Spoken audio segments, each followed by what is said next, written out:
찬양하여라. 할렐루야. 아멘. 찬양은 끝없다. 할렐루야. 아멘.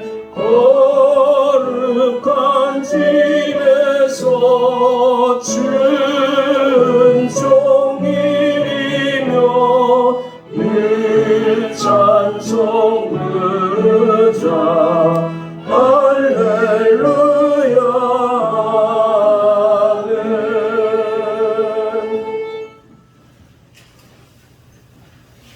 다 함께 기도하시겠습니다.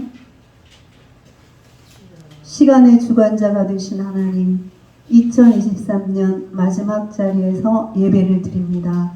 결산하는 마음으로 하나님 앞에서 돌아보니 하루하루가 하나님의 사랑과 은혜가 쌓이는 날들이었습니다. 돌아보니 하루하루가 하나님의 인내가 쌓이는 날들이었습니다. 많이 참아주셔서 감사드립니다. 열심히 사노라 했지만 허물이 많이 묻었고 부족한 것이 많았습니다. 하늘의 것보다 땅의 것이 있고 없음에 기뻐하기도 했고 한숨 짓기도 했습니다. 하나님의 마음은 알지도 못한 채 내 마음의 좋고 나쁨에 휘둘리기도 했습니다. 돌아보니 내가 고생한 것이 아니라 하나님의 마음을 많이 고생시켜 드렸습니다.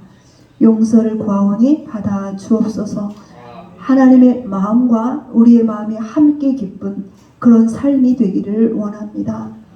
하나님, 돌아보니 받을 수 있는 것보다 더 크고 많은 것을 누리며 살았습니다. 온 세계가 지진과 극심한 기후를 겪으며 사는 중에도 우리가 사는 이곳은 큰일 없이 평안했습니다. 해를 넘겨가며 전쟁의 공포 속에 사는 이들도 있는데 우리는 여전히 무사한 가족과 이웃들과 인사를 나누며 살았습니다. 순종한 것보다 더 누리며 살았고 헌신한 것보다 더 거두며 살았습니다.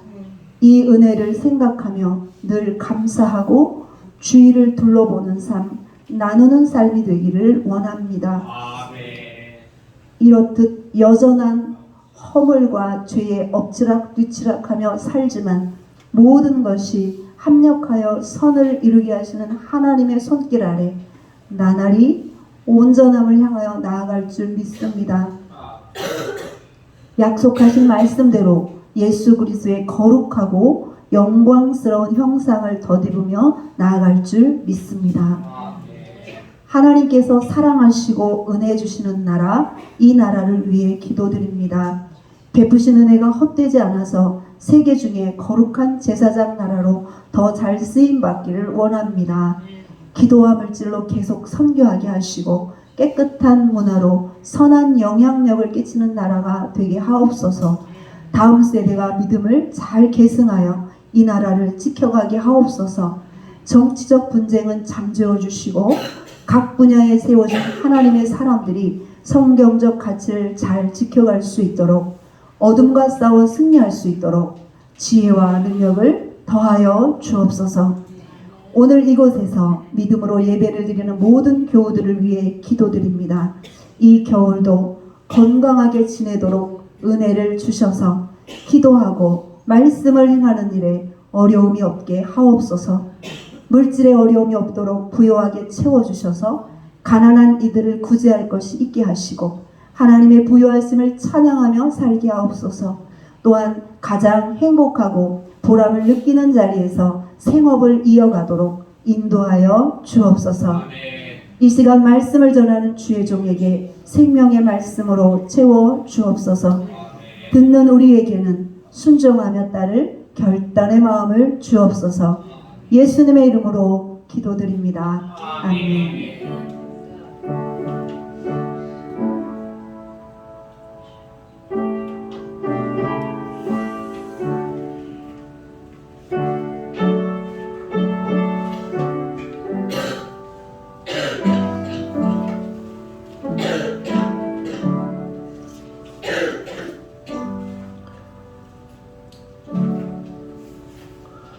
오늘 우리 하나님의 말씀은 요한복음 5장입니다. 요한복음 5장 1장이 아닙니다. 5장 1절로 9절 말씀 149페이지 요한복음 5장 1절로 9절 말씀 봉독해 올리겠습니다.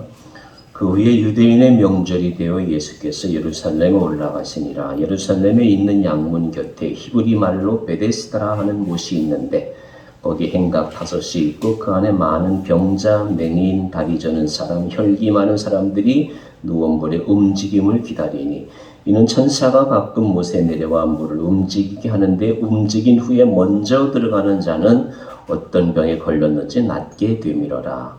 거기 38의 된 병자가 있더라. 예수께서 그 누운 것을 보시고 병이 벌써 오래된 줄 아시고 이르시되 네가 낫고자 하느냐. 병자가 대답하되 주여 물이 움직일 때에 나를 못에 넣어주는 사람이 없어 내가 가는 동안에 다른 사람이 먼저 내려가나이다.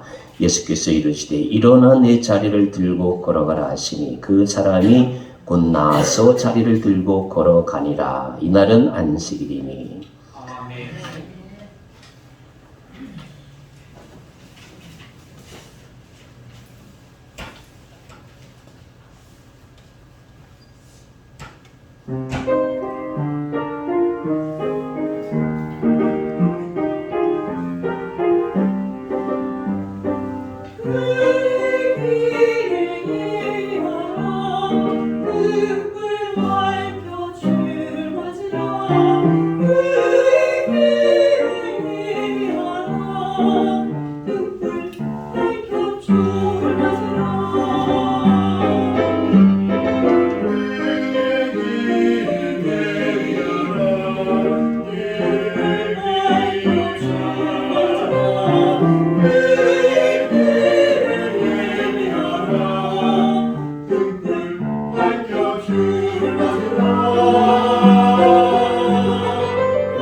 대단히 감사합니다. 교회 소식 알려드리겠습니다. 공동체 성경 읽기 열심히 하시고 계신데 오늘 더 많이 참여하시면 고맙겠습니다. 겨울 신방 제가 월요일날 수요일날은 시간을 비워놨습니다. 월요일날 수요일날 원하시는 가정 원하시는 사람들이 계시면 월요일 수요일 신방을 하도록 하겠습니다. 우리 성탄 이웃 사랑을 저희들이 보낼 것인데요. 내비 선교회, 대학생 선교회, 제가 이 교회에 계속 이 교회 이 선교사님이죠. 대학교에서 밥만 먹으면 가방 들고 서울에 있는 대학들 돌아다니면서 전도하시는 분. 우리 교회도 청년들 좀 보내달라고 그런 의미로 보내는 거예요. 내비 선교회, 선교회 1년에 한 번씩 보냅니다. 30만 원 보내고요. 또 저기 모현이라는 곳에 지체장애 아들이 있어요. 거기도 이제 우리 선배 목사님이 하시는 건데 그 돌보는 공동체 40만 원 보내드리고요. 후원교회 대접을 했습니다. 다섯 번째 교회 깜벗교회 위해서도 계속해서 기도해 주시고 연말을 따뜻하게 우리가 보내실 수 있기 바랍니다. 오늘 같이 공동기도는요. 함께 대강절 두 번째 기도는 집에 가서 한 주간 동안 참고하시고요. 우리 이필희 권사님과 장석희 권사님의 소리가 간절하게 기도하겠습니다. 제가 올해는 우리가 제적으로는 50명이 넘었어요. 우리는 내가 눈만 뜨면 눈만 감으면 하나님 우리 교회 50명 예배 출석하게 해주세요. 간절하게 기도하고 있어요. 여기 한 40명 가까이 모였는데 간절한 마음으로 이필희 권사님이 계속해서 고생하고 계신데 오늘도 교회 와서 그냥 죽을 힘 다해서 왔다. 여러분 죽을 힘 다해서 교회 오셨어요? 죽을 힘 다해서 오신 이필희 권사님 빨리 쾌유하실 수 있도록 그리고 장석희 권사님 위해서도 간절한 마음으로 한나처럼 엘리야처럼 아브라함처럼 뜻을 모아가지고 간절한 마음으로 입을 모아가지고 이 시간 같이 기도하고 하나님 말씀 듣도록 하겠습니다. 기도하겠습니다.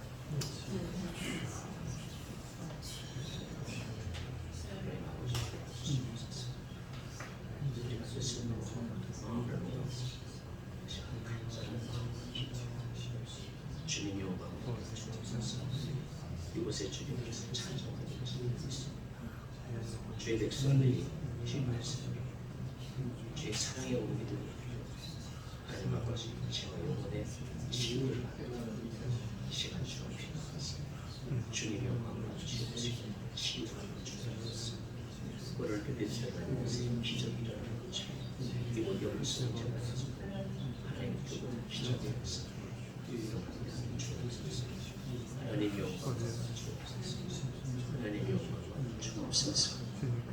거룩하신 아버지 하나님 은혜를 감사합니다.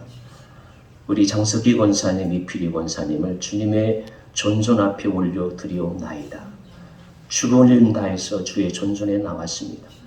예배하는 백성들을 기뻐 받으시고 예배하기를 원하시고 기다리신 주님 앞에 우리 영성재단의 식구들이 한마음 한뜻 모아서 주님 간절히 간구하옵나이다.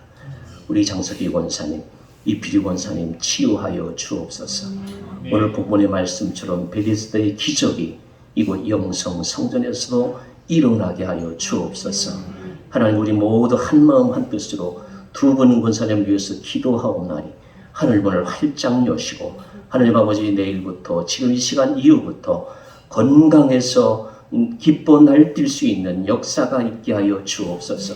주의 백성들이 주의 거룩한 손길로 치유의 손길로 깨끗이 치유받을 수 있는 은총을 허락하여 주옵소서. 그리하여 주님께서 영광 받으시는 아름다운 역사가 있게 하여 주옵소서.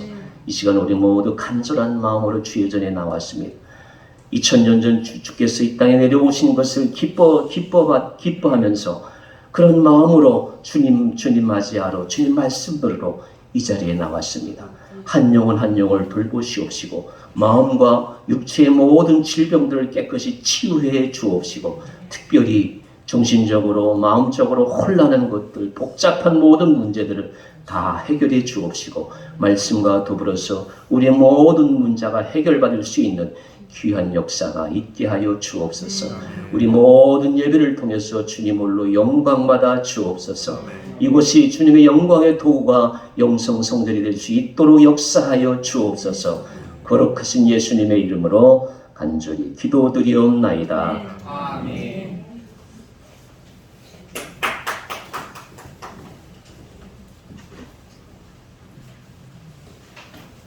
공동체에서 관중이 몰려 있을 때 누군가 한 명이 박수 치면 이럴 때는 이 성숙된 공동체는요 같이 쳐줍니다. 왜냐하면 그분은 얼마나 민망하겠어요. 그렇죠? 여러분, 제가 다시 한번 안 나오더라도 그분을 생각하면서 다 같이 박수해 주십시오. 저도 차는 얘기는 아니었어요. 참고로 저도 차는 얘기는 아니고요, 여러분. 예. 오늘 주의 말씀을 함께 나누는데요. 간절한 마음이 있습니다. 오늘 말씀 속에서 준비하면서도 그랬고, 말씀의 능력이 또한 그러하고, 주님이 원하시는 것이 바로 그러하다는 생각으로 오늘 말씀이 준비를 할 수 있었는데요. 그 말씀에서 깨달은 것들이 오늘 함께 성취되는 것을 믿고 또한 깨닫고 고백하고 찬양할 때에 역사가 나타날 수 있기를 주님의 이름으로 축원합니다. 이 믿음으로 함께 오늘 말씀 보기를 원합니다. 잠깐 기도하겠습니다. 하나님, 주님이 베데스다로 오신 까닭, 그것을 알게 해주십시오. 하나님, 추상적이고 관념적이고 멀리 계신 주님이 아니라 지금 오늘 나를 향하여 오시는 주님을 만나게 하여 주십시오. 그 주님이 왜 오시는지, 무엇을 원하시는지 그것을 깨닫게 하셔서 오늘 바로 나로부터 변화와 역사와 기적이 나타나게 하여 주옵소서. 예수님의 이름으로 기도하옵나이다. 아멘. 여러분, 누구나 성공 인생이 되길 원하죠. 맞습니다. 성공 위해서 살아가는 것이 맞습니다. 그리고 여러분, 성공하면서 살아가시길 바랍니다. 목사님께서 아침마다 여러분을 위해서 기도하시고 사모님 두 분이서 늘 축복하며 기도하시는 내용이 바로 그런 겁니다. 여러분들이 세상에서도 인생 성공하시고 또 신앙으로도 성공하시고 어쨌든 우리 영성의 재단의 모든 가족들이 성공하기를 바라는 것, 저도 우리 목사님의 기도 속에 있고요. 우리 모두가 그런 기도 속에 있습니다. 근데 한편 또 열심히 우리 살아간다고 살지만 늘 성공만 하게 되는 건 아닙니다. 그러다 보면 주눅될 때도 있고 낙심될 때도 있습니다. 우리 특히 젊은 분들, 심리학자들 말로는 SNS 하는 것에도 분별력이 있어야 된다고 합니다. 페이스북, 인스타그램 이런 거 있잖아요. 자기를 소위 나타내고 표현하고 드러내고 또 자랑도 하고 근황도 보이고 뭐 이런 그 플랫폼들을 보면 이렇게 자기를 드러내고 자랑하는 그런 플랫폼으로 인해서 자살률이 높아지고 있다고 합니다. 이게 충분히 납득이 됩니다. 이유는요, 여러분 멋진 사진, 예쁜 모습들, 좋은 내가 살아가는 상황들을 올릴 때 힘들고 어려운 건 다 덮어놓고 자랑하고 싶은 것, 좋은 모습만 올려놓으려고 하거든요. 네, 좋아요. 요즘 대세가 그거잖아요. 구독, 좋아요. 네? 좋아요 찍는 거 그거 받으려고. 오늘 좋아요 10,000개 받았다. 오늘 20,000개 받았다. 뭐 이런 것들을 헤아리면서 거기에 관심 갖고 있으니까 거기에 만족을 하려고 하다 보면 어느 날은 좋아요 수가 줄어들면 더 이쁜 것을 올리려고 하고 더 자극적인 것을 올리려고 하고 그러다 보면 다른 사람과 자꾸 비교가 됩니다. 그리고 심리에는 경쟁 심리가 점점 세집니다. 그러면서 눈 뜨면 그 들여다보고 그러면서 나보다 더 멋진 사람, 나보다 더 예쁜 사람 이런 것들로 인해서 자꾸 마음이 상하게 되고 실망하고 그래서 자꾸 내가 실패하는 것 같고 그래서 그 쌓이다 보면 그 심리적인 타격을 주고 그게 결국은 쌓여서 아주 인생에 패배감을 주는 그래서 아주 극단적인 그런 결정을 하는 그런 일들이 많이 있답니다. 여러분은 자신을 주님의 눈으로 볼 수 있어야 됩니다. 여러분 얼마나 아름다운지 아십니까? 여러분 얼마나 멋진 분인지 아십니까? 여러분 하나님께서는요, 여러분을 너무너무 사랑하시고요, 너무너무 귀하게 보세요. 여러분 자녀를 낳아보시고 길러보셨습니까? 지금도 뭐 애완동물 강아지들 기르는 분들 많이 있죠. 얼마나 이쁩니까? 얼마나 사랑스럽습니까? 하나님께서는 여러분들을 바로 그렇게 사랑스러운 모습으로 바라보시고 지금도 그렇게 사랑하신단 말이에요. 근데 내 스스로가 혹은 세상이 주는 가치, 세상의 색안경을 가지고 나를 보다가 실패감을 느끼고 나는 좌절하게 되고 절망하게 되고 이 멋진 작품을 스스로 망가뜨리고 구겨버린단 말입니다. 우리 자신을 바로 알아야 되겠어요.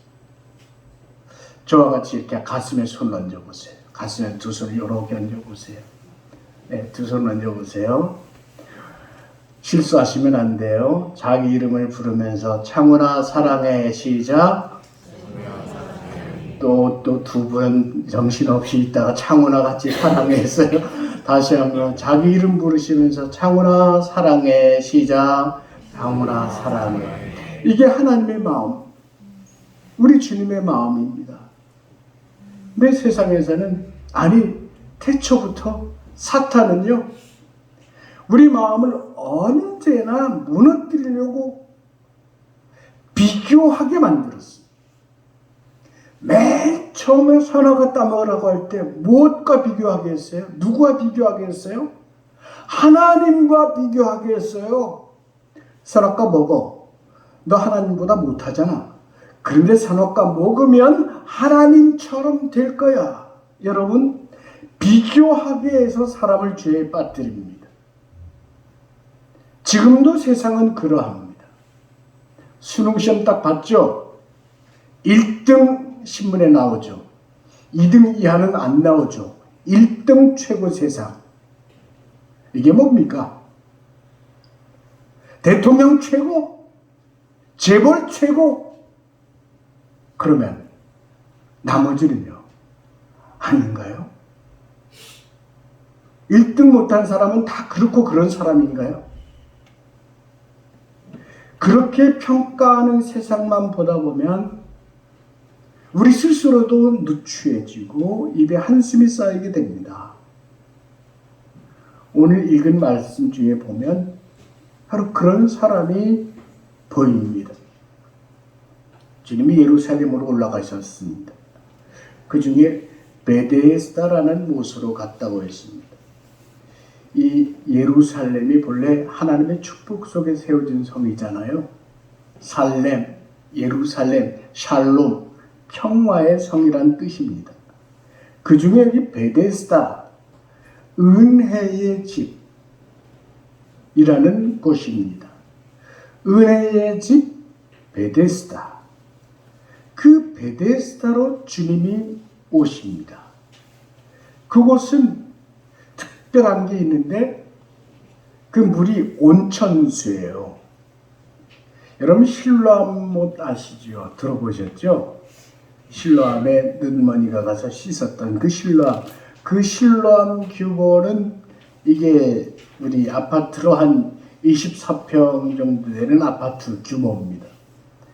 그런데 이 베데스다 못은 그 크기가 온천인데 축구장 크기만큼 넓습니다.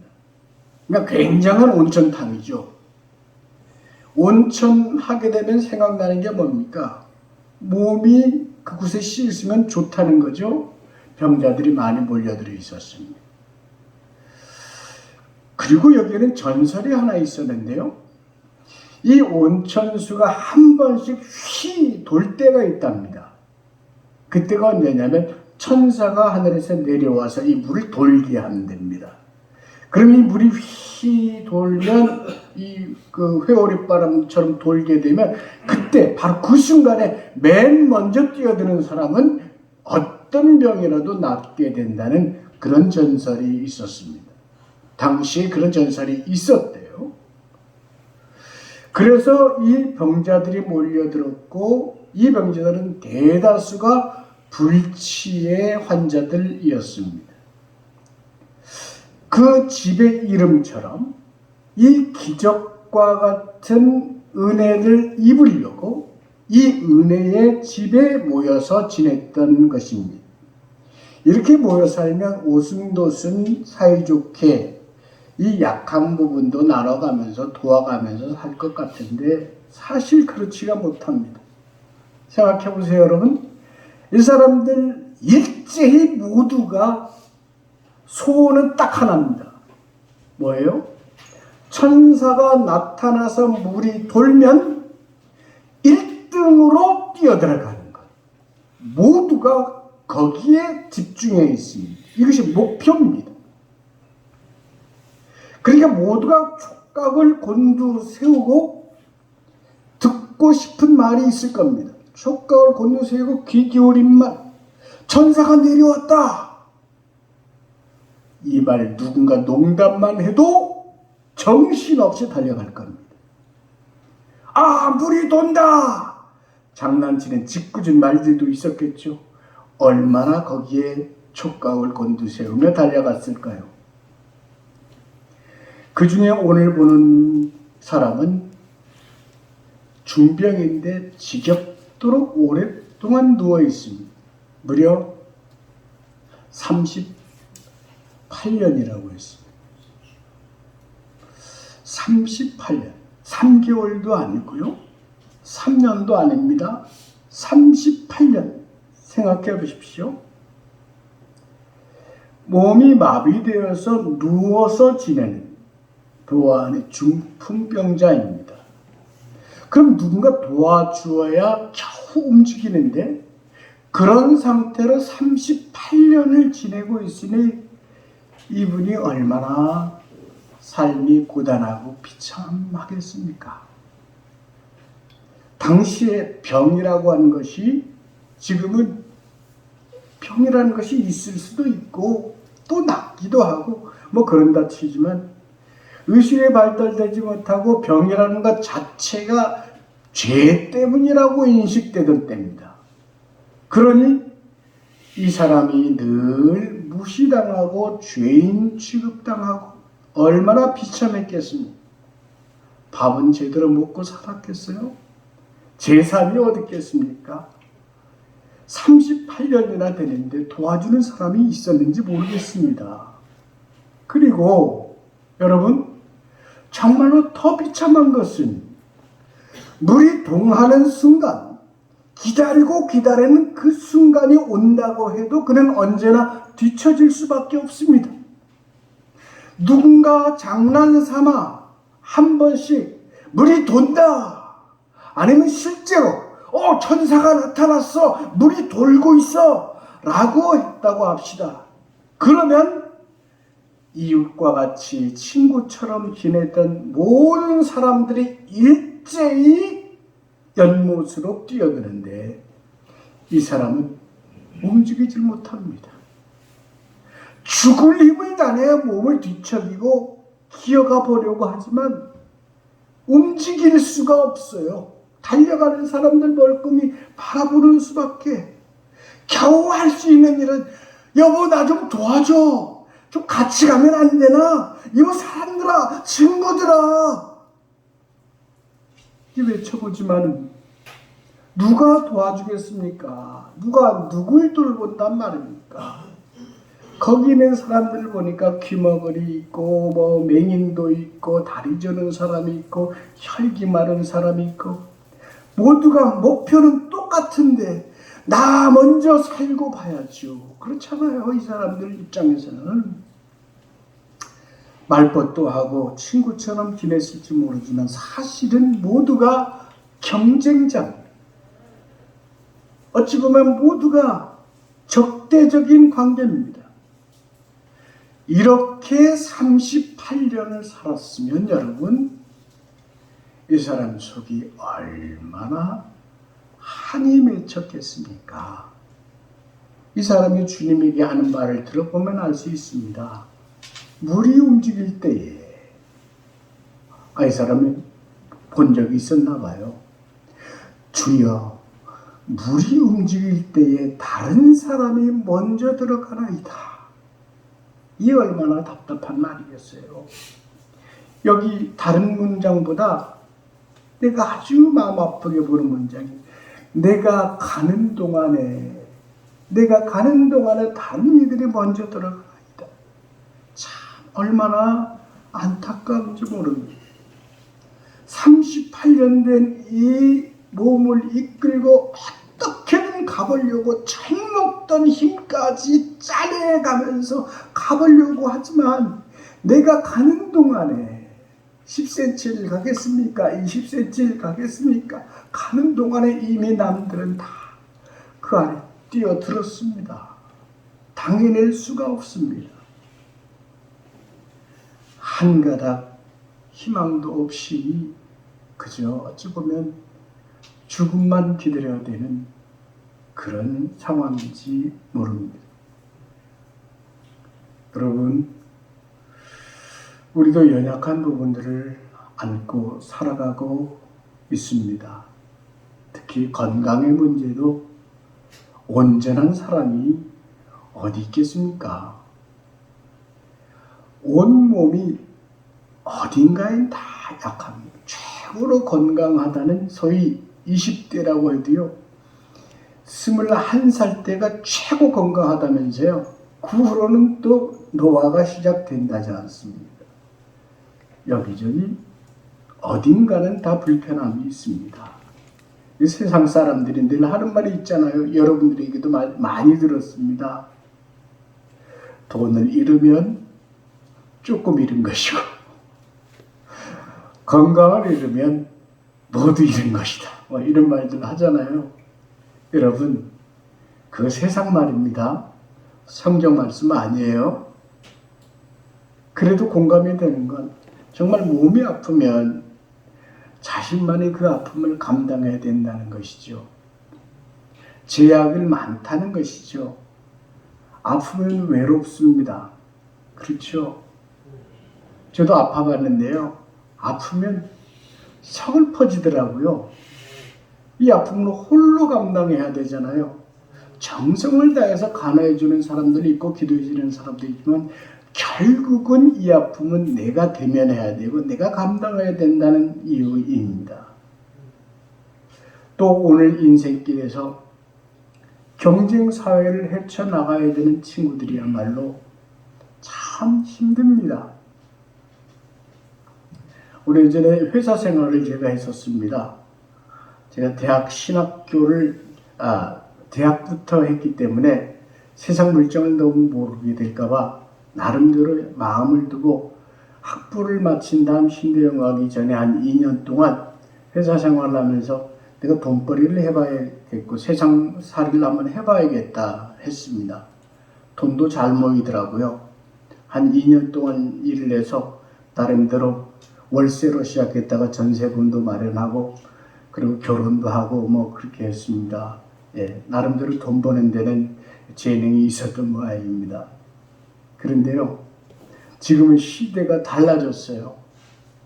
언제 미생이라는 드라마를 봤는데요, 사회 초년생이 험한 세상을 적응하는 그런 가정 이야기가 드라마로 나옵니다. 세상 사람들이 얼마나 치열하게 살아가는지요, 얼마나 경쟁적으로 살아가는지, 이 경쟁 사회가 또 직장 생활이 그 밀림보다도 더 험난한 사회인 것을 제가 보고 참 마음이 안타깝고 아팠습니다. 우리 성도들이 이런 세상 속에서 살아가시는구나. 그 미생이라는 드라마도 벌써 오래된 드라마입니다. 지금은 그때보다 더 할지 모릅니다. 이 병자의 말처럼 나도 내 나름대로는 정말 열심히 살아보려고 하는데 어떻게든 살아내려고 하는데 나보다 더 빨리 다니는 이들이 있어서 그저 뒤처질 수밖에 없는 그런 인생들도 있는 것입니다. 부유하면 부유한 대로, 또 높은 자리에 오르고 지도자 자리에 오르면 또 오를수록 더 경쟁 관계이고요. 온갖 다툼과 또 거짓 뉴스들이 그야말로 사람들을 올가맵니다.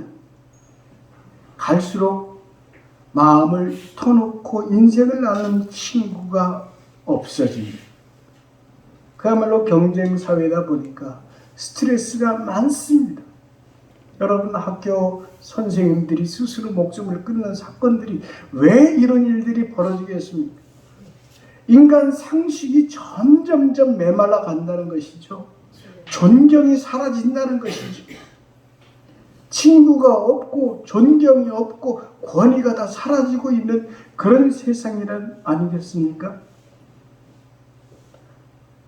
우리 그리스도인들 중에서도요, 사업하는 분들 얘기 들으면 참 안타깝습니다. 예배 드리면서는 정말 그리스도인으로 살고 싶대요. 나와서 기도도 하고 찬양도 하고 말씀도 보고 설교도 듣고 아멘도 하고, 그리고 세상 속에서 정직하게 살아야 되는 거, 선한 마음으로 살아야 되는 거, 선한 행실 베풀고 사랑 베풀며 살아야 되는 거 누구보다 잘 안돼요. 알고 있대요.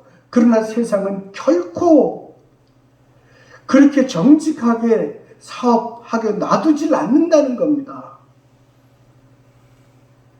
그러니 여러분, 신앙생활을 하다 보면 예배 따로 세상 따로 살아야 되는 이 괴리 속에서 이런 현실을 살아가야 되는 것이 오늘이라는 겁니다.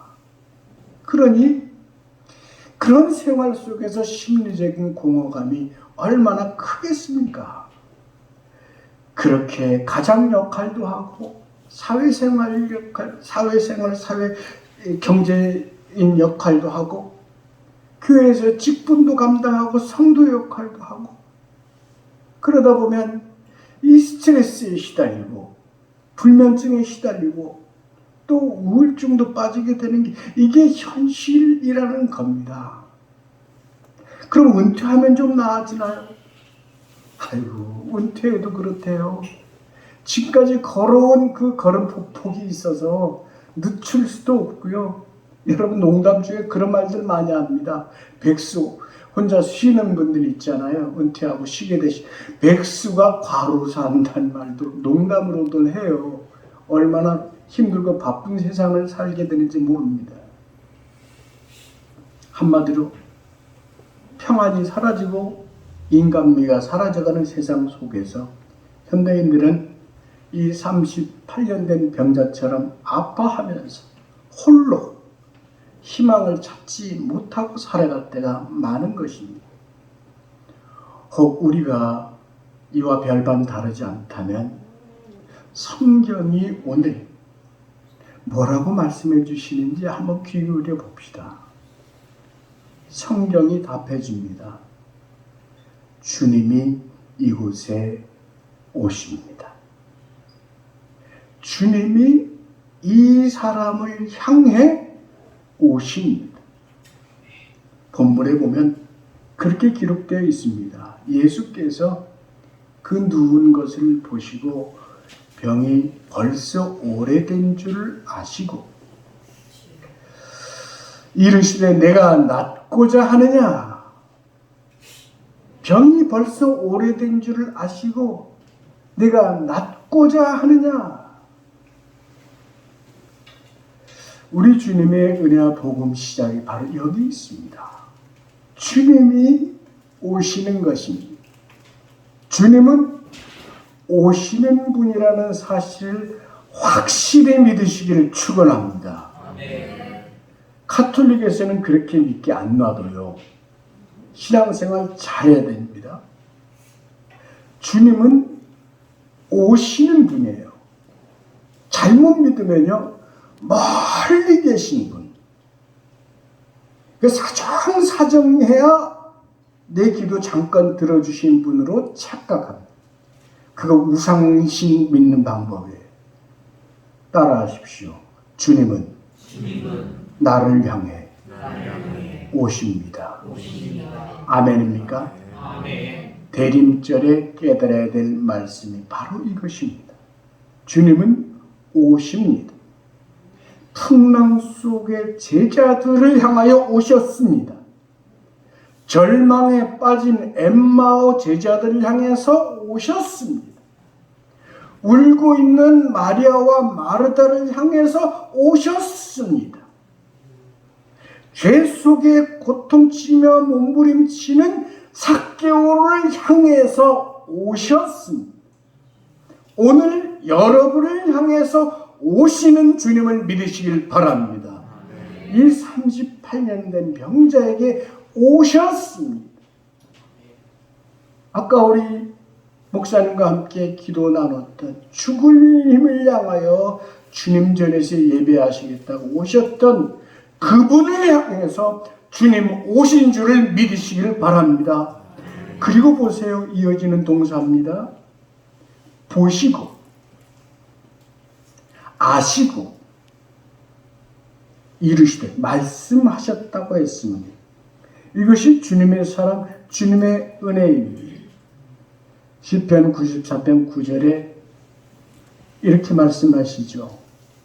귀를 지으신 이가 듣지 아니하시랴. 눈을 만드신 이가 보지 아니하시랴. 여러분, 하나님은 말씀드렸다시피 우리를 사랑하시고 우리를 지으신 분입니다. 무엇으로 지으셨느냐? 물질로는 흙이라고 하죠.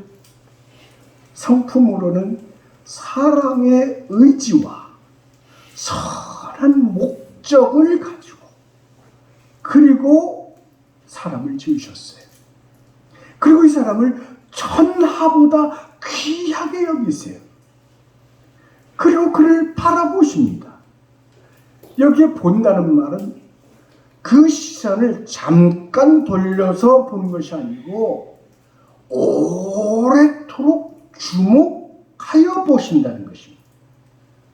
그를 아신다고 했습니다. 여기 성경에서 안다고 하는 것은 언제나 성경에서 안다는 말은요, 단지 어떤 정보가 있을 때 스마트폰을 열어서 그 정보에 있는 것을 인지한다, 이 수준이 아니고요. 주님이 만드신 사람, 그 사람의 모든 상태와 상황과 환경과 문화까지도 다 아신다. 전부 아신다는 것입니다. 그래서 시편 103편 14절에는 하나님이 우리의 체질을 아신다. 체질을 아신다. 이렇게 말씀했습니다. 그렇게 하나님은 우리의 체질을 아시고 우리의 필요를 아시고 은혜의 손을 들고 다가오시는 분인 것입니다. 저는 가끔 오늘 이 말씀을 묵상할 때 왜 하필이면 이 사람에게 오셨을까를 묵상하게 됩니다. 여기 아까 읽으셨지만 많은 병자들이 있었습니다. 맹인들도 있었고요. 또 다리 저는 자도 있었다고 했어요. 혈기 마른 자라고 했는데 이게 중풍병에 걸려있는 분입니다. 이런 불치의 사람들 중에 왜 이 사람을 향해서 오셨을까? 누구보다 비참한 사람입니다. 맹인은 걷기라도 하죠. 다리를 저는 사람은 절룩거리면서 움직일 수도 있습니다. 그는 아무것도 할 수 없습니다. 은혜 아니면 아무것도 할 수 없다는 말입니다. 주님은 바로 그 사람을 찾아오신 것입니다. 오늘 은혜를 받고자 하는 분이 있다면, 진심으로 은혜 갈급한다면 그분께 드리는 힌트가 여기 있습니다. 은혜 아니면 아무것도 할 수 없는 사람이 누굽니까? 그것을 고백하는 자입니다. 혹 오늘 내 자신의 가진 것들이 무엇이 있습니까? 그것이 너무 큰 의존처가 되어서 주님을 가리고 있진 않은지 생각을 해보십시다. 아니면 어떤 실패와 절망으로 완전히 무너진 상태입니까? 어떤 질병으로 인해서 은혜 아니면 안 되겠다는 간절하고 절박한 마음이 있습니까? 주님의 은혜밖에 나를 구해줄 것은 아무것도 없습니다. 진정으로 이 고백이 있다면 주님은 그를 향하여 달려오실 줄 믿으시길 바랍니다. 그리고 그분을 향하여 말씀하십니다. 네가 낫고자 하느냐? 결정적인 물음. 나의 필요를 아시고 나의 체질을 아시고 나의 전부를 아시는 주님의 물음입니다. 네가 낫고자 하느냐? 이제 뭐라 대답해야 되겠습니까? 이 사람 대답에는 탄식이 묻어납니다. 얼마나 한이 맺혔으면 그랬을까요? 세 번역으로 풀어서 보면 이렇게 기록되어 있습니다. 주님, 물이 움직일 때 나를 들어서 못에다 넣어주는 사람이 없습니다. 내가 가는 동안에 남들이 나보다 먼저 못에 들어갑니다. 수없이 아픔이 있었다는 것이죠. 가슴이 한이 맺혀 피가 맺히고 그야말로 자포자기라는 말이죠. 욥기를 읽어보면 그런 말이 있지 않습니까? 내가 태어나지 않았으면 좋았으련만. 공연히 태어난 인생이다. 내 인생은 고통받기 위해서 태어난 인생이다. 나는 그저 죽으려고 살아갈 뿐이다. 이런 비참한 마음이 그에게 있는 것이죠. 그런데 이 육신의 한탄보다 더 탄식해야 될 것이 이 사람에게 있습니다. 영적인 상태입니다. 이곳 이름이 뭐라 그랬죠? 베데스다라고 했습니다. 베데스다라고 하는 것이 은혜의 집이란 말입니다. 이 사람이 은혜를 얻겠다고 이곳에 왔는데 은혜를 받지 못하고 있습니다. 이 사람이 은혜를 받고자 하는데 그 은혜라는 것이 무엇이겠습니까? 병이 낫는 것입니다. 그거 하나입니다. 병에서 놓여서 자유롭게 되는 것입니다. 자유롭게 움직이고 걷기도 하고 뛰기도 하고 먹고 마시고 사람들과 어울려 지내는 것. 이것이 그가 생각하는 은혜의 전부일 것입니다. 이것 말고는 다른 것을 생각해 본 적이 없을 것입니다.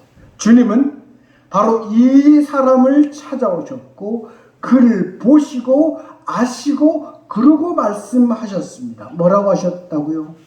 다 같이 읽어봅시다. 시작. 일어나서 네 자리를 걷고 걸어가라. 아멘. 그러자 이 사람이 곧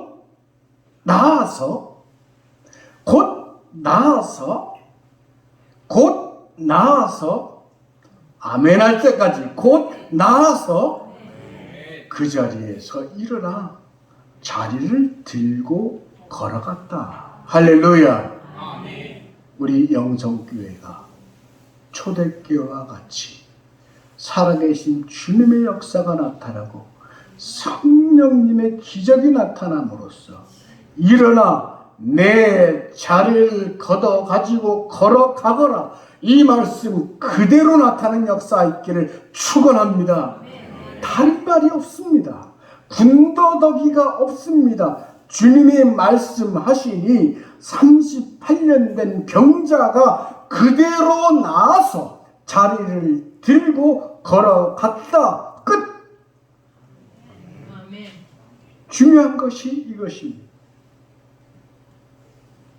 1차적으로 그의 필요를 아시는 주님께서 능히 그를 고쳐주셨고 그가 그 바램대로 은혜를 받아 걸어갔습니다. 그리고 또 한 가지 더 큰 은혜를 주님은 주십니다. 그것은 바로 주님을 만났다는 것입니다. 어찌 보면 여러분, 이 은혜가 더 큰 은혜일 것입니다. 주님의 말씀을 듣고 일어나 걸어간 이 사건 얼마나 귀합니까? 이 치유의 은총이 얼마나 귀합니까? 우리를 고치시고 우리의 육신의 문제를 아시고 새롭게 하시는 은혜.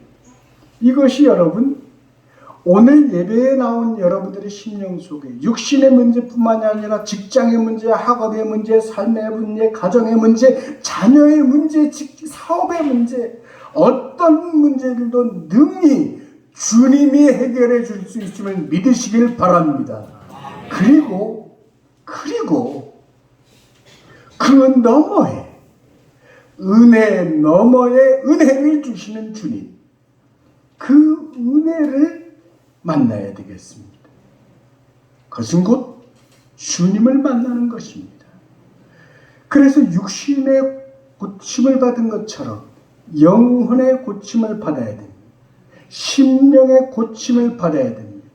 주님을 만나자 내가 생각했던 그 소원, 그 은혜, 그 소망이 이루어짐은 물론 그 너머에 더 큰 은혜가 기다리고 있었습니다.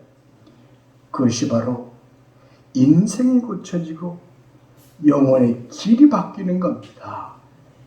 어찌 보면 주님은 이 38년 된 병자에게 이 질병을 주셔서 그 질병을 통하여 주님을 만나게 하시고 은혜 너머에 더 큰 은혜를 주시고자 한 것으로 보입니다.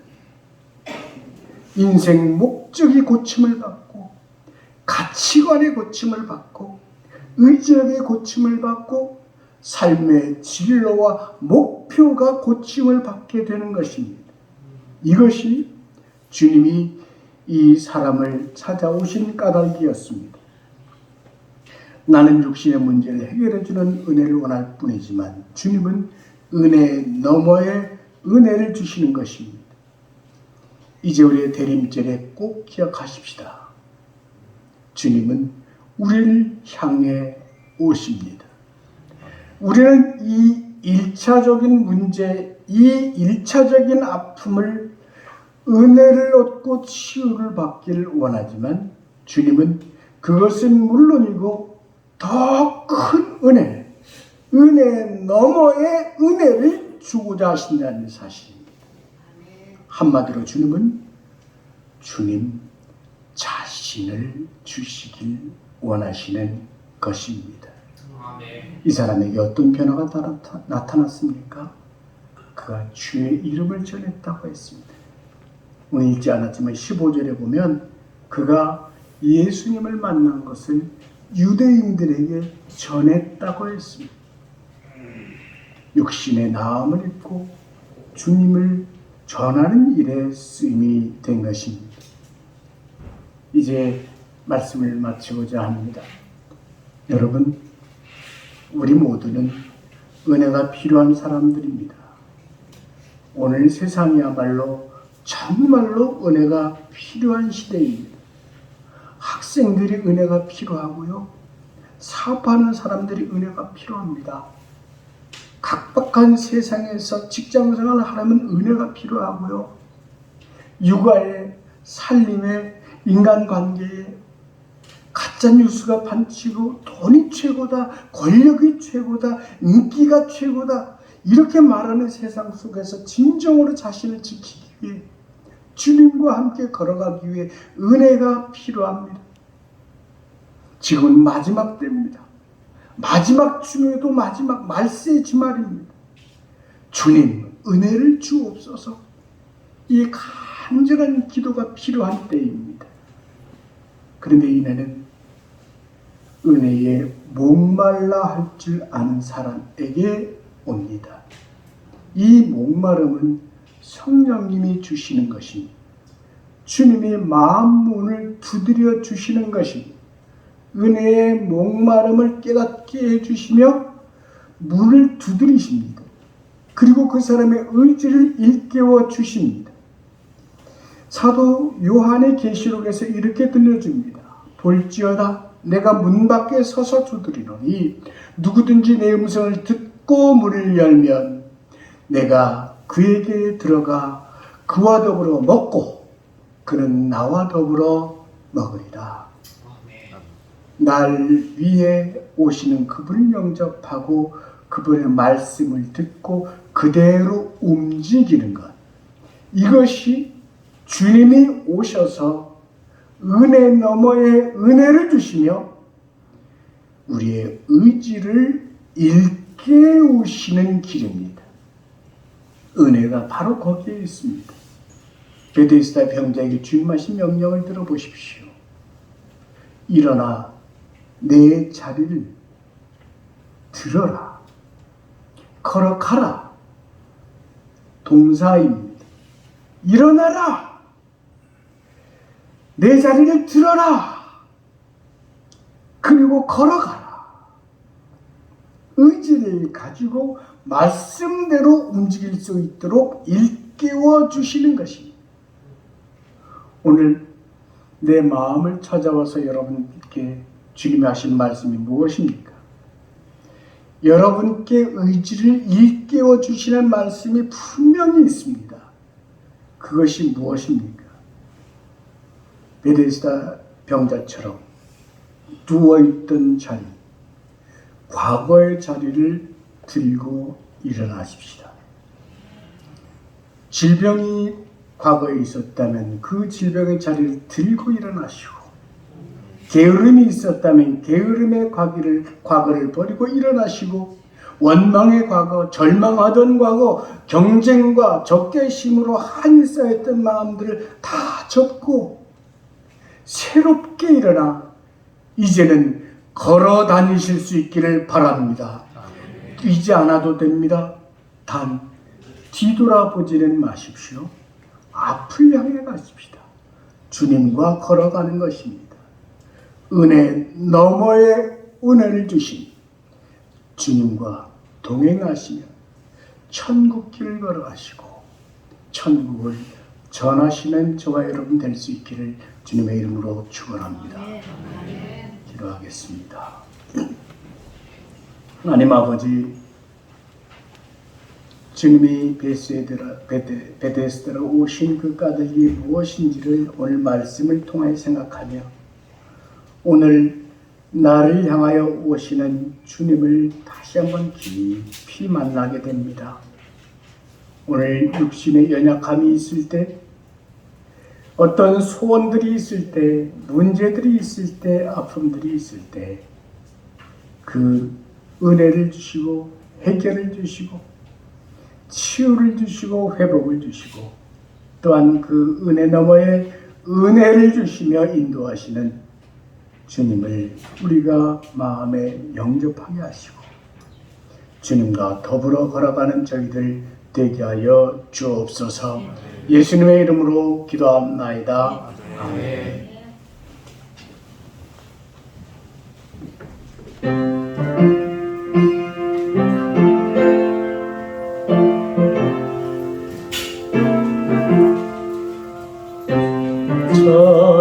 찾아오셨네 모시어 드리세 다시마는 쓰셨네 모시어 드리세 우리 죄를 사하여 십자가를 지셨네 하는 고난 그셔 모시어 드리세 오라 성자 오셨네 모시어 드리세 영광 중에 계신 주 모시어 드리세 헛된 교만 버리고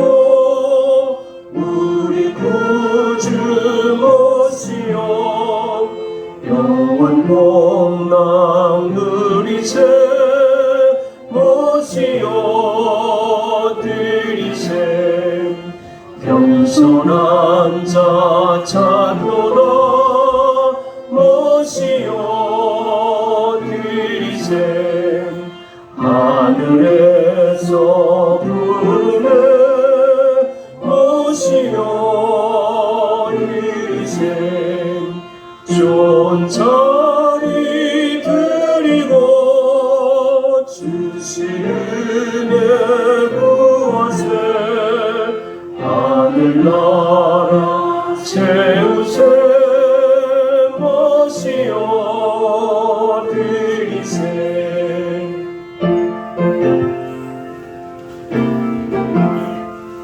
주여 내가 믿으니 오소서 주여 환영하오니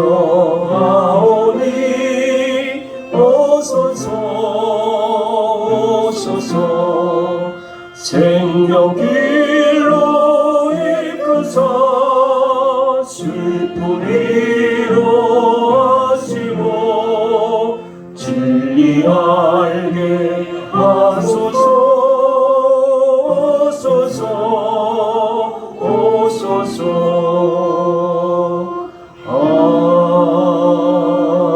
아멘. 사랑의 아버지 하나님, 우리 가정이 베데스다가 되게 하여 주옵소서. 우리 직장이 베데스다가 되게 하여 주옵소서. 자비와 사랑의 집, 자비와 사랑의 인생이 되어서 주님의 사랑을 나누는 복된 삶이 되게 하여 주옵소서. 오늘 너머의 은혜를 주시는 주님 만나기 원합니다. 네가 낫고자 하느냐? 일어나 걷어가지고 걸어가라라는 말씀을 들었습니다. 내 모든 문제를 다 주님 앞에 이 시간 내어놓사옵나이다. 오늘만이 아니라 순간순간 내 모든 것들을 다 주님 앞에 맡기고 맡고자 하느냐? 일어나 걸어라가 주님의 명령에 순종하고 우리 모든 것을 승리로 주 앞에 영광 돌리는 복된 생이 되게 하여 주옵소서. 주님이 저에게 찾아오셨는데 왜 그렇게 걱정이 많았는지요? 이제부터 염려 걱정하지 않겠습니다. 내 모든 문제를 다 주님께 맡기고 주님과 동행하며 기뻐하며 용기 있게 살아가는 복된 인생이 되겠습니다. 주님 나와 동행하여 주옵소서. 우리 교회의 자녀들 하나님을 경외하는 복된 가정들 되게 하여 주옵소서. 좋은 배필들 만나서 예배 잘 드리는 가정들 이루게 하여 주옵소서. 연로하신 어르신들 항상 강건하게 늘 동행하여 주옵소서. 예수님의 이름으로 간절히 기도드리옵나이다.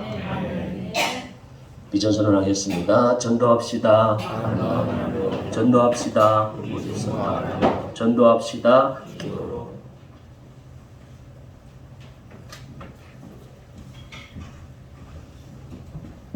우리 주 예수 그리스도의 은혜와 하나님의 사랑과 성령의 교통하심이 나를 향하여 우리 가정을 향하여 내 사업소와 내 처소와 또 학업과 모든 삶의 자리를 향하여 오시는 주님을 품고 그 말씀을 듣고 일어나 주님과 함께 걸어가는 이들 위해 이제와 영원토록 함께 하시기를 간절히 축원하옵나이다. 아멘.